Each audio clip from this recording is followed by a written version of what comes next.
안녕하세요.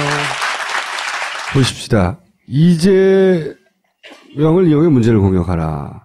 생각하는 구도를 만들기 위해서 서슴없이 말이 돼가지고 실제 그걸 믿지도 않으면서 말을 뱉어내는 사람이야. 근데 저런 게 효과를 발휘해요. 발휘하죠. 예. 발휘하니까 써먹는 거예요. 과거에 어쨌든 비대위 대표였으니까 민주당. 그러니까 저쪽에서 이용하기 딱 좋은 말이거든요. 기꺼이 말이 돼주는 거야. 나는 그게 알파하다는 거죠. 전 그걸 보면 이재명 지지자, 문재인 지지자 어느 순간 둘이 싸우고 있어요. 왜 싸우고 있지? 유력한 후보들이 만들어지면 그 두 후보들을 쌈박질 시키는 것은 기본 전략이거든요. 기본 전략. 뭐 90년대에 김영삼, 김대중을 엄청나게 싸우게 만드는. 그렇죠. 네. 거기서부터 시작해서 그 이후로 그러지 않은 적이 없어요. 예. 가장 최근에 예를 들어서 문재인, 안철수 이 소위 이간계는 제가 한 가운데서 겪어봐서 어느 정도는 자신 있게 말할 수 있는데 이 상상을 초월해요. 예를 들어서 문재인 정도의 인격, 그 양반이 못 가진 것도 많은데 인격은 좋아요. 인격은 좋은 사람이 확실해요. 문재인이라고 하는 한 자연인도 인격이 흔들릴 정도예요. 예를 들어서 안철수 의원은 정치 선생이니까 더욱 쉽게 뿌리채 흔들 수 있었죠. 하여튼 그 말을 믿지 않을 수 없게 이간을 해요. 그리고 그거는 국정원이 사활을 걸고 매달리는 분야예요. 왜? 그게 실패하면 정권이 넘어가거든. 그러니까 김종인 전 대표가 그렇게 한 말을 이용을 해서 지금 거의 뭐 이제 종편에서 와 이거 정말 좋은 그 코치를 했구나 이렇게 생각하고. 종편에서 이걸 어떤 식으로 이용을 먹나 한번 보세요. 매번 최선을 다해 야당을 비판, 비방, 폄하하던 종편이 야당 대권 주자를 띄워주기 시작했습니다. 이재명 촛불과 박근혜 대통령보다 더 중요한 건 이재명 성남시장을 바라보고 있을 거예요. 촛불 민심을 그래도 가장 정확하게 반영하고 있는 게 이재명 아니냐. 이재명 씨는 쉽더라고. 쉽게 얘기하고 뚜렷하고 그다음에 그 사람 내가 동의하든 동의하지 않던 간에 명확하게 얘기하고. 민주당 내에서 호남 민심이 어디로 향하느냐. 저는 이재명 시장한테 갈 가능성이 더 높다고 보입니다. 이재명 시장은요. 하야하라, 구속하라, 심플하죠. 탄핵하라. 함부터 정말 0.5번 앞서가니까는요. 열광할 수밖에 없는 거예요. 그러나 전체 발언을 들어보면 종편이 어떤 의도로 이재명 시장을 띄우는지 훤히 보입니다. 들어보시죠. 문재인 전 대표 때문에 그래요, 결정적으로 말하면. 이번 촛불 전국 속에서 문재인 전 대표가 보여줬던 지난 한 달여간의 모습들이 박근혜 대통령이 저렇게 잘못하고 무능하고 못하고 있는데 그 문제를 해결하기 위한 야당의 모습은 더 무기력하고 무능하다. 이러한 부분들을 극복하기 위한 사이다 발언은 이재명 시장이 했던 거고 아마 문재인 전 대표 입장에서는 촉각을 곤두세우는 게 이심의 촛불과 박근혜 대통령보다 더 중요한 건 이재명 성남시장을 바라보고 있을 거예요. 촛불 민심을 그래도 가장 정확하게 반영하고 있는 게 이재명 아니냐. 그러니까 이럴 때일수록요. 긴 얘기도 짧게 하고 복잡한 얘기도 간명하게 해내는 게 진짜 대권 주자가 해야 될 언어 습관인데 문재인 대표는 보세요. 무슨 얘기를 하는지 몰라요. 같은 장소에서도 한 5초 전에 이 얘기했다가 5초 후에 딴 얘기해요. 이게 동시에 성립될 수 없는 얘기를 하는 거거든요. 그러니까 문재인 대표는요. 쉽게 할 수 있는 얘기도 복잡하게 만들어버리는 아주 묘한 언어 습관을 가지고 계신 분이에요. 그 반면에 이재명 시장은요. 간명하게 얘기를 해버리는 거거든요. 그리고 일관성이 있어요. 문재인 대표는요. 말에 일관성이 여태까지 없습니다. 이재명 전 시장하고 방송에 나와서 한 40분간 토론을 한번 해봤는데 아까 우리 신조 의원 이야기대로 굉장히 자기 생각을 쉽게 그리고 명확하게 얘기하더라고요. 명확하게 얘기하고 심지어 그런 얘기까지 해. 마지막에 얘기하다 말고 저 형수 쌍욕 그 얘기는 안 물어보세요.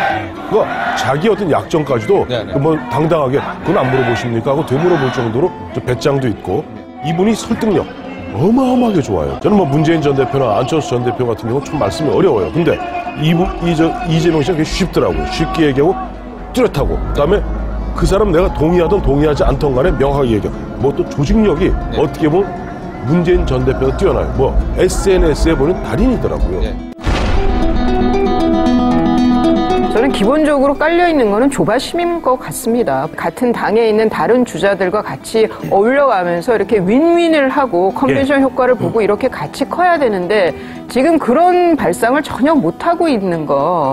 오래전부터 나온 얘기지만 저는 본선에서 문제는 필패론이 더 합당한 것 같습니다. 그러면은 정말 이재명 그 성남시장의 호남 민심이 더민주당 내에서 호남 민심이 어디로 향하느냐. 저는 이재명 시장한테 갈 가능성이 더 높다고. 제가 보기에는 현정적으로는 가장 손님 실수로 이득 보고 있다. 손님 실수로. 특히나 문재인 전 대표하고 비교했을 적에는 이분은요, 이재명 시장은 메시지가 분명합니다. 그 강도가 어쩌든지 간에 메시지가 분명해. 일관성이 있어, 이분은. 이재명 시장 일단 일관성이 있습니다. 최근에 그 국면에서.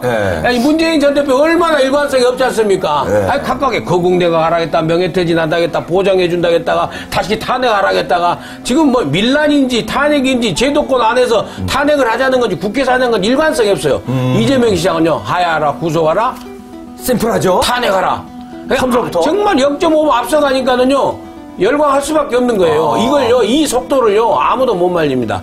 이게 좋고 나쁘고를 떠나서 일단 진보 진영에 있어서는요, 이재명 시장이 아마 상당한 속도로 갈 겁니다. 이재명을 띄우고 반면에 문재인을 깎아내리는 발언 형식이 똑같은데요. 유력 대권 후보자들의 사이를 분열시키려는 분명한 의도가 보입니다. 이재명으로 문재인을 잡는 전략은 시사 토크쇼뿐이 아닙니다.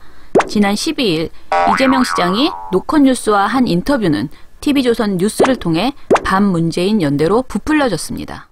비 내리는 국회 앞에서처럼 원순 형님과 함께 같은 우산을 쓰며 국민 승리의 길을 가겠다. 네. 이게 무슨 의미입니까? 저는 그냥 그대로입니다. 그러니까 제가 일부에서 그럼 박 시장하고 둘이서 뭐 어떻게 해보겠다는 거 아니냐 이런 오해를 한 것 같은데요. 저는 뭐 지금 안희정 지사님하고도 이제 그런 얘기 지금 나누고 있고. 예. 김부겸 의원하고도 얘기할 거고, 또, 뭐, 문재인 후보는 지금 제일 앞서시니까. 뭐, 거긴 또 얘기를 해봐야 되겠지만, 저는 다 합쳐서 팀이 이기는 게 정말로 중요하고, 우리는, 우리의 욕심을 채우기 위해서 정치하는 게 아니라, 국민들의 뜻을 대리하는 모습들이기 때문에, 어쨌든 주인이 이길 수 있도록 모습들은 노력을 해야지, 이 모습이 이기려고 노력하면 안 되지 않습니까? 이재명 시장의 발언은 민주당의 대권 주자들이 선의의 경쟁으로 민주당 전체의 대선 경쟁력을 키우자는 취지였습니다. 반문재인 연대를 만들자는 표현은 어디에도 없었습니다. 그런데 TV조선은 이 인터뷰를 철저하게 왜곡했습니다. 제목부터 반문재인 연대 선언입니다. 이재명 성남시장은 반문재인 연대를 제안했습니다. 문 전 대표를 제외한 나머지 민주당 후보들이 이른바 머슴팀을 만들자고 했는데 안희정 충남지사는 즉각 거부했습니다. 이재명 성남시장이 박원순 서울시장과 안희정 충남지사, 김부겸 의원과 함께 같은 우산을 쓰겠다며 연대를 제안했습니다. 자신을 중심으로 한 팀플레이를 제안한 겁니다. 다만 문재인 전 대표와는 거리를 둡니다. 반문재인 연대로 역전을 노린다는 구상입니다. 다음 날은 한술 더 뜬 보도를 내놓습니다. 문 전 대표가 사실상의 대선 출정식과 같은 행사를 하자 당내의 이른바 반문연대도 모양을 갖추기 시작했습니다. 안희정 지사의 우산 아래도 가보고 김부겸 의원 우산도 들어가고. 어제 구태정치라며 이 시장의 제안을 비판했던 안희정 충남지사도 힘을 모으자며 연대 가능성을 열어뒀습니다. 이재명 시장님도 우리 당의 아주 훌륭한 후보이십니다. 함께 또 힘을 모아서 잘 해내갈 것입니다.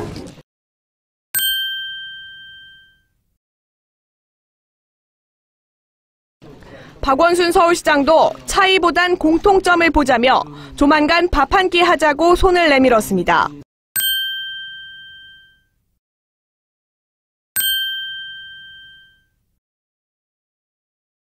대선을 앞두고 어떻게 해서든 야권 내 분열을 조장하고자 하는 TV조선의 의지, 반문재인 전선을 만들어야 한다는 TV조선의 목적이 분명히 드러나는 보도였습니다.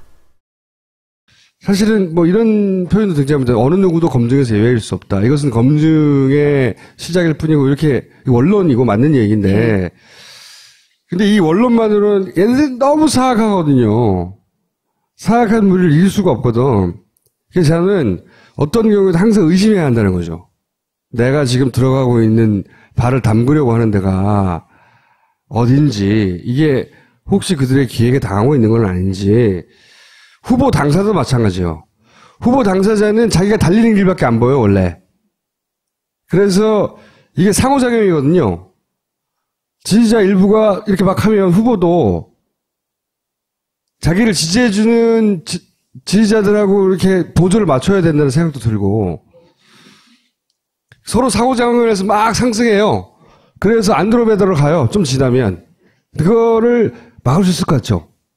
어떤 임계점을 지나면 막을 수가 없어요. 근데 이 시청자들이 이제 저희 민원연에도 가끔가다 민원연은 누구 편, 뭐 누구를 지지하느냐. 좀 전에 제가 광장에서 광장 토크 뭐 그런 걸 하고 왔는데, 광화문 광장에서 거기서도 누가 와서 당신네 단체가 지지하는 그 후보는 도대체 누구냐, 뭐 어떤 지도자상을 원하는 것이냐, 막 이런 이야기를 하더라고요. 근데 사실 저희는 지금 말씀하신 뭐 여러 지금 후보들, 야권 후보들이 이제 있잖아요. 근데 그 누구에 대해서도 왜곡되지 않게 보도하기를 이제 하는 단체잖아요. 언론이 제대로 하고 있는지, 뭔가 거짓 프레임을 짜서 이들을 이렇게 싸움을 걸고, 뭐 정당한 검증은 당연히 해야 되는 건데, 지금의 이 논리는 전혀 우리가 이 싸움에 말릴 이유가 없는데, 많은 사람들이 이 보도를 보면요, 자세히 보지 않으면은, 아, 진짜 이재명 시장이 반문연대를 시작했구나라고 하고, 안희정 지사가 굉장히 거친 말을 했네, 또 이렇게 생각하고,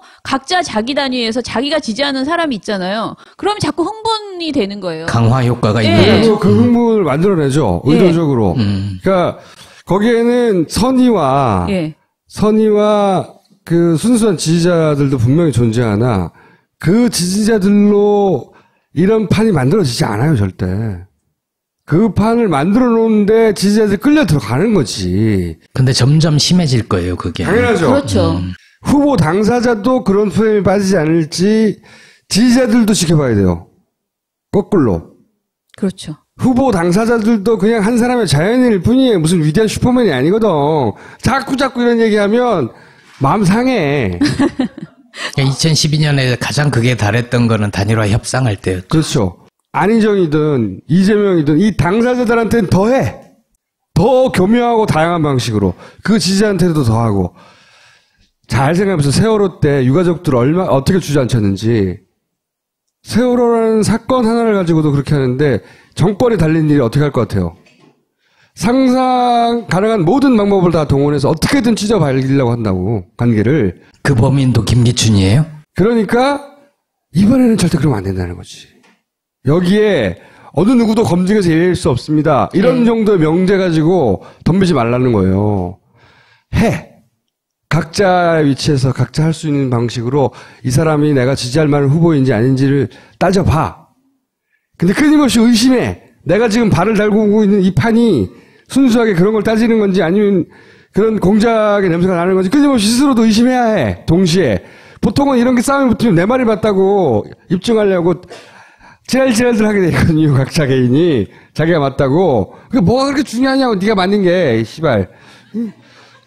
후보도 지지자도 서로 환기시켜줘야 된다는 거죠. 이번에는 당하지 않게. 내가 당하는 꼴 너무 많이 봤거든. 근데 언론이 진짜 이렇게 잘 찾아서 보지 않으면은, 정말 오늘 저희가 아까 그 안희정 지사 발언 같은 것도요.